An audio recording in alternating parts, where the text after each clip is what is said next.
Hello everyone, welcome to Defense Studies, and in this video we are going to discuss the previous year polity questions of CAPF 2014 examination. So the first question is, it is regarding the assertion and reason statement. So two statements are given, you have to find out whether the second statement is the correct explanation of the first one. So the first statement is, the Rajya Sabha is not subject to dissolution and the member can enjoy a tenure of 6 years. First statement is correct. Second is, according to Article 83 of the Constitution of India, 1/3 members of Rajya Sabha retire every 2 years. देखो, both the statements are correct, and second is also the correct statement of correct explanation of statement 1. और these are few explanation regarding this. So पहले क्या था, the constitution has not fixed the term of office of राज्य सभा. उसके बाद क्या हुआ, parliament had brought a law in 1951. The name of the law is representation of people act. So the representation of people act 1951 provided that the term of members of Rajya Sabha shall be of 6 years. ठीक है, यहाँ से 6 years उनका defined हो गया.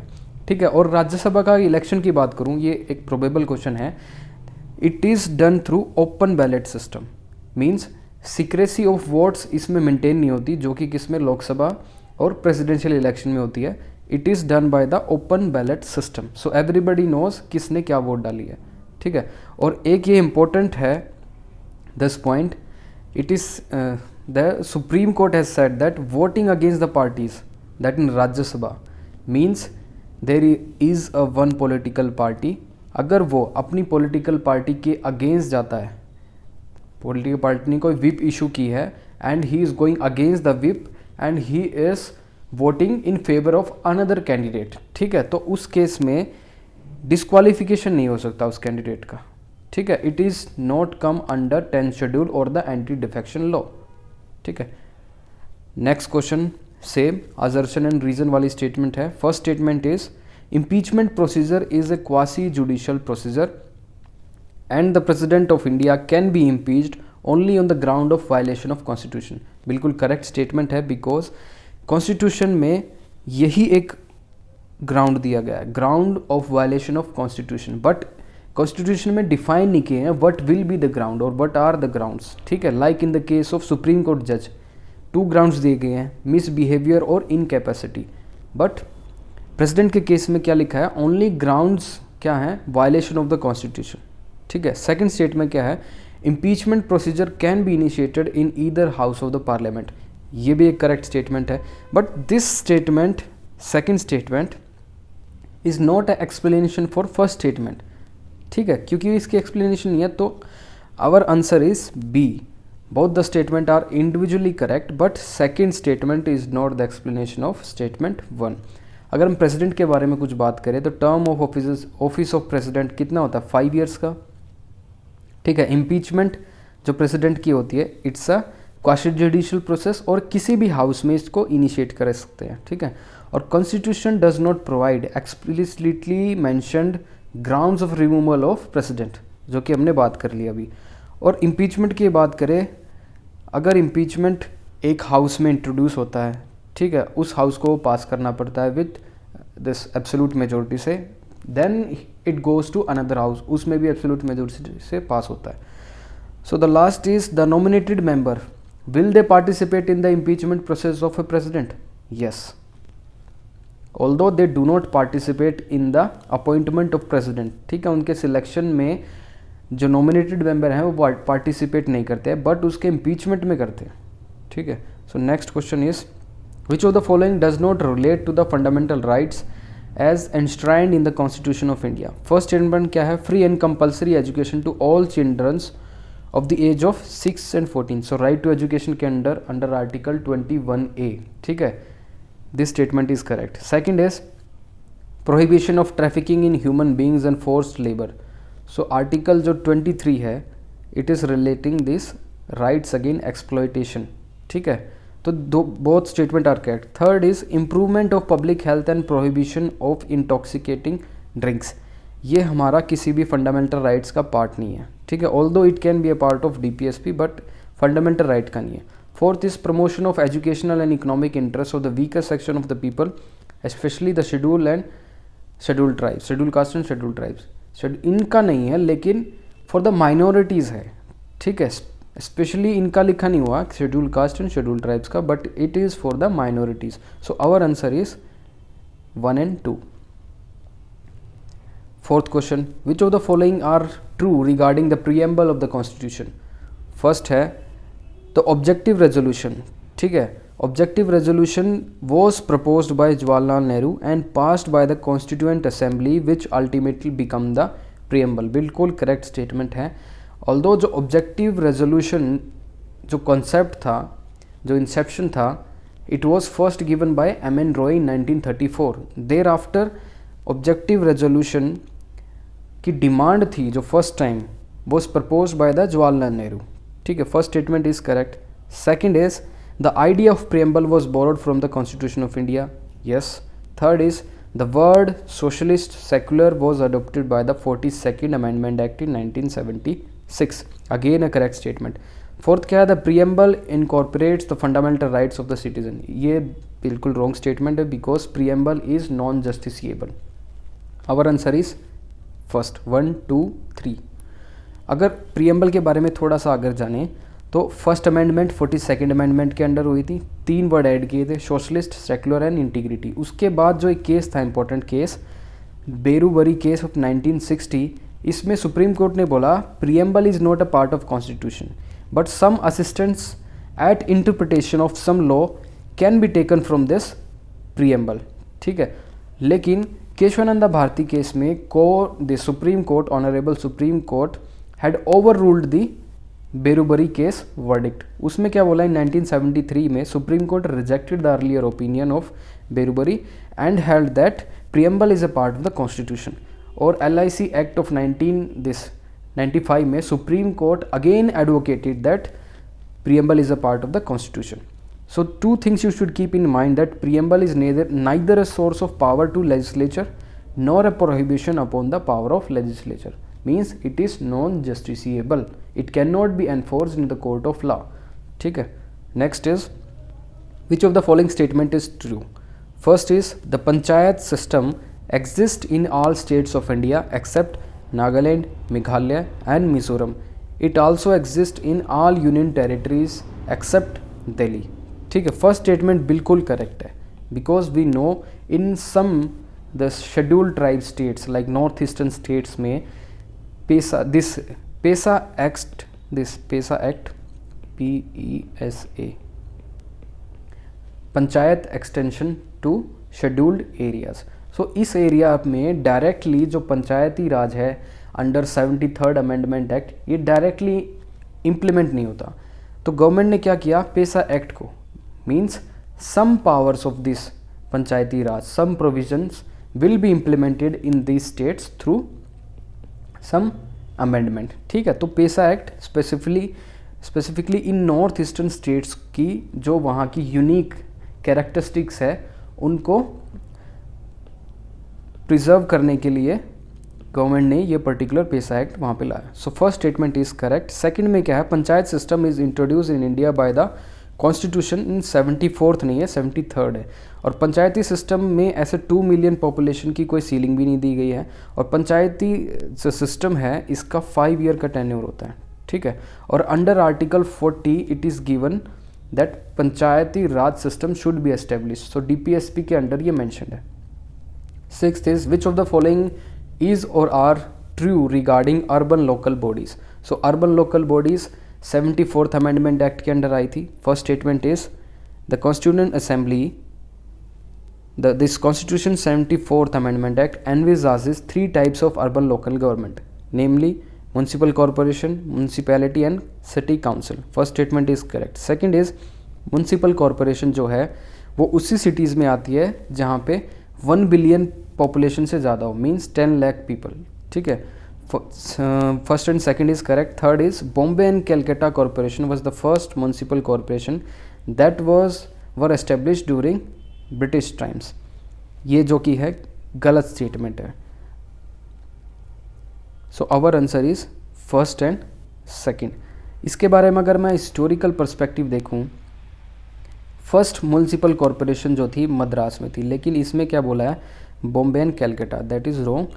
उसके बाद जो बड़ी कन्फ्यूजन रहती है कैंडिडेट में, that is regarding this lord Mayo and this lord Ripon, and Lord Ripon is called as the father of local self government, not lord mayo.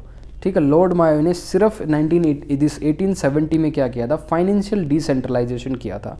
Means some fund can be directly goes to this panchayati raj institution. And Lord Ripon in 1882 he has been held as the Magna Carta of local self government, ठीक है, and the father of local self government. उसके बाद royal commission आई, कभी आपसे पूछ ले कि royal commission किससे रिलेटेड है, it was related to the decentralization of panchayati raj system and appointed in 1907। 8 types के हमारे यहाँ अर्बन लोकल बॉडीज़ है, आप इसको देख लीजिएगा। Next is which of the following statement are correct regarding the election of president of India. Under article 52 election of president of India is mentioned. उसमें जो इलेक्टोरल कॉलेज है जो प्रेसिडेंट ऑफ इंडिया का, it consist of elected member of both the houses of parliament. So इसमें सभी elected members होने चाहिए, nominated members participate नहीं करेंगे। So elected member of both the house of parliament. Second is elected members of legislative assembly of states. Third is elected members of legislative assembly of the union territory of Delhi and Pondicherry. First statement में क्या है, he is elected indirectly. Yes, indirect election होता है उनका, क्योंकि direct election तो MPs और MLAs का होता है, ठीक है। Second statement is he is elected through an electoral college consist of all elected MPs, ये भी करेक्ट स्टेटमेंट है। Third is he is elected directly, wrong statement. Fourth is member of legislative council have no right to vote in the presidential election, ठीक है, क्योंकि जो legislative council में हैं those members some are nominated, ठीक है। और हमारा करेक्ट आंसर जो हो गया बी है, फर्स्ट, सेकंड एंड फोर्थ।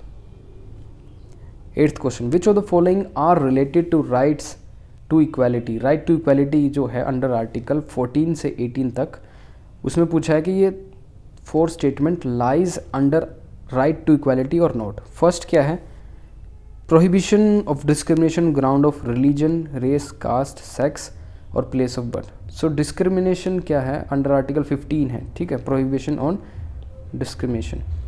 उसके बाद सेकंड क्या है, equality of opportunities matter of public employment. Public employment क्या है, आर्टिकल 16 है आपका। थर्ड क्या है, educational cultural rights to minorities. देखो ये राइट टू इक्वालिटी का पार्ट नहीं है, ये right to this freedom of religion का पार्ट है। सो फोर्थ स्टेटमेंट क्या है, abolition of untouchability, article 17। So our answer is first, second and fourth. 9th, which of the following is और are correct regarding the office of governor in India. So governor के regarding question है। First statement क्या है, governor can act as governor of more than one state. Yes, क्योंकि 7th constitution amendment act के under 1956 के under government को ये extra power दी गई कि government can govern more than one state, ठीक है। सेकंड स्टेटमेंट क्या है, the governor has the power to grant pardon, reprieve और all this things to a person who is convicted under the state law. Second statement is also correct. Third क्या है, governor is appointed by the president on the recommendation. Recommendation नहीं है, consultation है। सो ये words का ही सारा खेल है, इसमें आएगा consultation. So our answer is first and second. So these are some powers exercised by the governor. Executive power है उनके पास, लेजिस्लेटिव, फाइनेंशियल, जुडिशियल पावर्स, ठीक है। 10th, the issue whether a commitment made by a minister on the floor of house has been fulfilled और not is decided by the this c committee on public assurances. So there are certain committees, ठीक है, parliamentary functions में ये बहुत important role play करती हैं, because these committee they keep record of the executives, ठीक है, जो गवर्नमेंट है उनको प्रेशराइज करती है, ठीक है, and make them more accountable. So what are these committees. फर्स्ट जो है एक है फाइनेंशियल कमेटीज़। 2 टाइप की कमेटी होती है, एक स्टैंडिंग कमेटी का एडोक कमेटी। स्टैंडिंग कमेटी जो परमानेंट होती है, एडोक कमेटी जो होती है temporary, they are constituted for a one particular reason. Financial committee के अंदर 3 कमेटीज़ होती हैं, public account committee, estimate committee जो 30 मेंबर्स की होती है, सिर्फ लोकसभा के मेंबर्स ही उसके क्या होते हैं members, and committee on public undertaking. Second क्या है, departmental relating standing committee. There are many department within the ministries, ठीक है, उन डिपार्टमेंट की स्क्रूटनी के लिए हर एक स्टैंडिंग कमेटी बना गई है। Third is committee to inquire, उसके अंडर क्या है, committee on petition on privileges and ethics committee. तो ऐसे ही एक और कमेटी है, committee to scrutinise and control. Fifth है committee related to day business of the house, means कब हाउस में बिल लेके आना है, कौन सा रेजोल्यूशन कब आना है, तो शेड्यूल कब तय करना है, सम्मन कब करना है। So these are the things जो ये कमेटी हैंडल करती है। उसके बाद आती है house keeping committee. Question number 11, which of the following statement related to money bill is correct. So money bill क्या है, अंडर आर्टिकल 110 मनी बिल की डेफिनेशन दी गई है और उसमें क्लियरली लिखा है, अगर किसी लॉ में if this law contains provision with respect to the imposition, abolition, promotion, alteration, regulation of any taxes, तो उसको मनी बिल कहेंगे, ठीक है। अगर this CFI consolidated fund of India से कोई मनी निकाली गई है, appropriation of money out of, वो भी मनी बिल बोलेंगे, ठीक है। The receipt of money on account of CFI, अगर CFI में पैसे भी डाल रहे हैं तो भी वो मनी बिल है, ठीक है। The regulation of the borrowing of money by the union government, ठीक है, अगर कोई मनी बोरो कर रही है यूनियन गवर्नमेंट, उसकी रेगुलेशन भी मनी बिल ही कहलाएगी। So coming back to the question, first statement is it can not be introduce in the council of state, ठीक है, करेक्ट स्टेटमेंट है, we have to find out the incorrect statement. Second is if any question arises whether the bill is money bill और not, the decision of the speaker is final, बिल्कुल correct है। C is in case of deadlock over a money bill the president can summon, देखो money bill के case में कभी भी joint sitting नहीं होती, so this statement is wrong.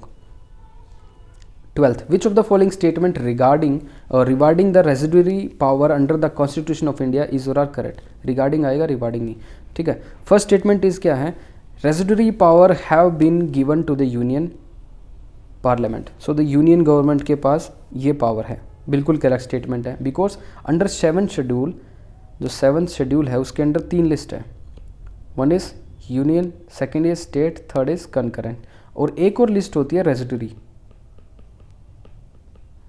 और ये कोई रेजिडरी लिस्ट ऐसे मेंटेन नहीं होती।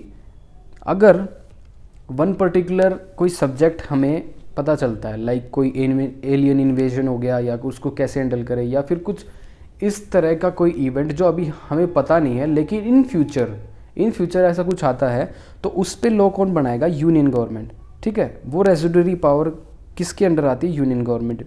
तो हम जब तो एडहॉक बेसिस पे उस पर्टिकुलर सब्जेक्ट पे क्या बना लेंगे, लॉ, बट वो जो सब्जेक्ट है उसको उठा के हम सब्जेक्ट या तो स्टेट लिस्ट को दे देंगे या फिर किसको दे देंगे, यूनियन लिस्ट को या फिर कंकरेंट लिस्ट को।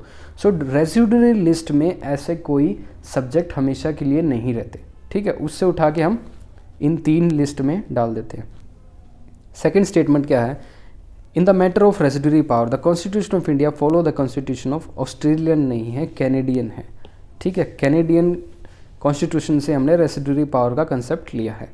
थर्ड स्टेटमेंट क्या है, the schedule 7 of the constitution of India provides a list of residuary power. So list नहीं होती, मैंने आपको बोला है, सिर्फ एक रेजिडरी वहाँ पे एक, ठीक है, एक जैसे यूनियन लिस्ट है, स्टेट लिस्ट है, एक रेजिडरी यहाँ पे भी कॉन्सेप्ट है।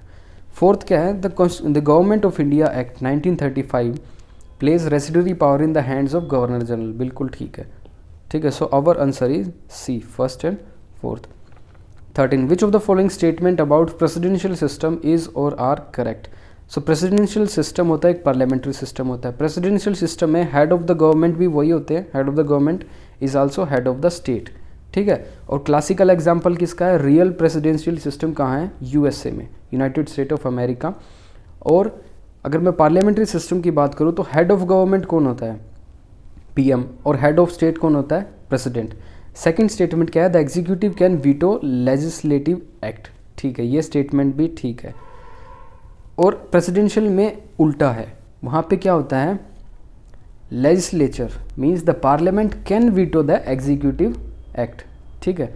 So these are some features of presidential system. अब इसको इम्पोर्टेंट है, यहाँ से हमेशा क्वेश्चन बनता है, ठीक है, आप इसको रीड करिए। Question number 14, consider the following statements about constitutional government. Constitutional government वो होती है that is limited government, means उनके पावर्स और privileges are limited and they are accountable to the government, मतलब वो डेमोक्रेटिक फॉर्म ऑफ गवर्नमेंट है। So first is it is a form of limited government, correct. Second is one where constitution is the basis of public authority, means the government जो power drive करती है वो कहाँ से करती है, constitution से, और कॉन्स्टिट्यूशन जहाँ भी होता है वहाँ पे पावर लिमिटेड होती है to the government. Third is where monarch is the formal head of state, constitution government में मोनार्क नहीं होता, ठीक है। Fourth is one where there is always universal adult franchise, so our answer is 1, 2 and 4, ठीक है। 15 the ex officio members of national human right commission. देखो अभी जो नेशनल ह्यूमन राइट कमीशन में है एक इम्पोर्टेंट अमेंडमेंट की गई है, ठीक है, आप उसको देखिए, रिसेंट अमेंडमेंट है, 2020 में हुई थी, बट ये क्वेश्चन जो पूछा था ये 2014 में पूछा है, ठीक है। अभी जो रिसेंट अमेंडमेंट है उसमें है कि CJI और जज of supreme court be the chairperson. पहले क्या था, द जज ऑफ और the chief justice of high court can become also a chairman of NHRC। अभी ये अमेंडमेंट हुआ है। So first statement is chairman of national commission for minorities, जो उसकी कॉम्पोजिशन है वो पहले ये थी, उसमें नेशन फॉर शेड्यूल कास्ट उसके जो चेयरमैन हैं, national commission for schedule tribes, national commission for women, जो इनके सभी के चेयरमैन हैं वो इसके क्या होते थे, मेंबर्स NHRC के। अभी इसमें एडिशन किया गया है, एडिशन क्या है, the chairman of NBC, national commission for protection of child right के जो चेयरमैन हैं वो भी इसमें होंगे, और पीपल विद डिसेबिलिटी उसके चेयरमैन भी इसमें होंगे, ठीक है। ये एक इम्पोर्टेंट अमेंडमेंट है, आपको याद रखनी है। So these are the keys जो ऊपर दी गई है। So we wind up here, next time we will bring another new topic such as 2013 के जो पॉलिटी डिस्कशन है, जो पॉलिटी के क्वेश्चन है वो हम डिस्कस करेंगे, और हमने एक ऐसे राइटिंग प्रोग्राम भी चलाया हुआ है for CAPF 2022। If anybody wants a personal mentorship please contact us, ठीक है। So thank you, good bye.